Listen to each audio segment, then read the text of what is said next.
Jayman sir,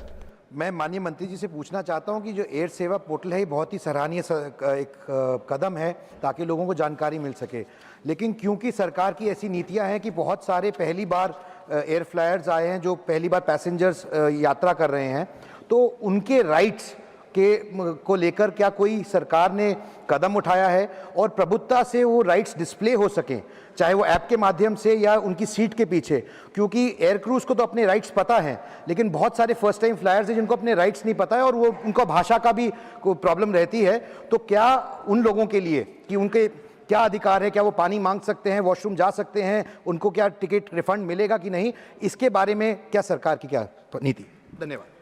chairman sir, सबसे पहले में तो मैं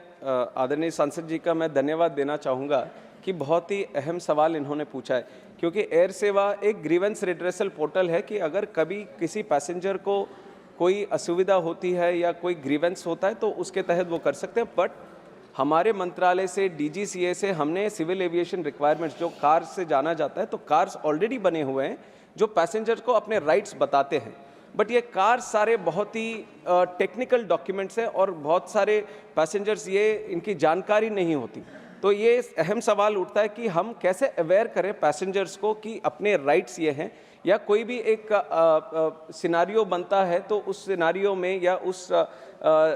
डिस्ट्रेस में या उस दिक्कत वाली सिचुएशन में उनको क्या क्या राइट्स अवेल कर सकते हैं वो पैसेंजर को। इसी के तहत DGCA ने जो कार बनाए हैं पैसेंजर्स के हिसाब से कि अगर डिले होता है तो पैसेंजर के राइट क्या है, अगर कैंसिलेशन होता है तो किस तरह से एयरलाइंस उनको रिफंड करना चाहिए, अगर डिले ओवरनाइट होता है या कुछ लंबे समय तक होता है तो उनको होटल एकोमोडेशन किस तरह प्रोवाइड करना चाहिए, ये सब ऑलरेडी लिस्टेड आउट कार्स में है। But for the same initiation की इसको और पैसेंजर्स के पास हम पहुंचाएं, हमारे मंत्रालय से हमने पैसेंजर चार्टर, एक डॉक्यूमेंट अलग से जो पब्लिकली अवेलेबल है, इसको भी हमने बनाया है, पैसेंजर चार्टर डॉक्यूमेंट। इसमें क्लियरली ये बहुत ही अच्छा डॉक्यूमेंट है। इस सदन के माध्यम से मैं देश की जनता को भी मैं बताना चाहूँगा जो एयर ट्रैवल से जुड़े हैं, और इसके बनाने का भी एक ही मकसद था कि जो कार है वो जनरली जो टेक्निकल डॉक्यूमेंट के हिसाब से देखा जाता है और पैसेंजर्स उसमें जाते नहीं है, तो ये इसके लिए बना है क्योंकि हमारे देश में काफ़ी फर्स्ट टाइम फ्लायर्स भी है और फर्स्ट टाइम फ्लायर्स में वो एंग्जाइटी, वो नर्वसनेस भी रहता है। तो उनको अगर हम कार्स वो पहले से ही अगर बताएं,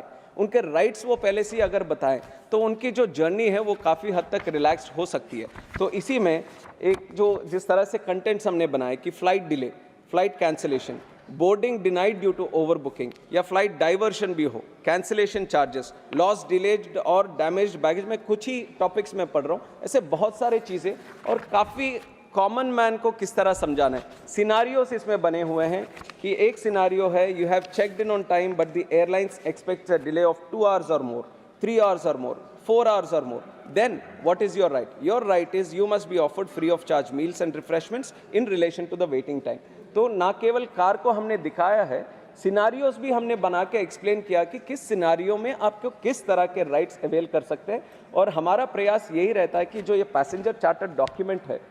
हर कस्टमर, हर पैसेंजर ये एयर ट्रैवल करने से पहले इसको पढ़े और हमारी तरफ से जो भी कार में अपडेट करते रहते हैं उस कार के अपडेट्स को भी इस पैसेंजर इसमें भी अपडेट करके ये अपडेट करें। तो इस माध्यम से मैं कहना चाहूँगा कि इसके संबंध में ऑलरेडी मिनिस्ट्री ने अच्छा डॉक्यूमेंट बनाए हैं, ये जितना हो सके ये हम पैसेंजर्स को अवेयर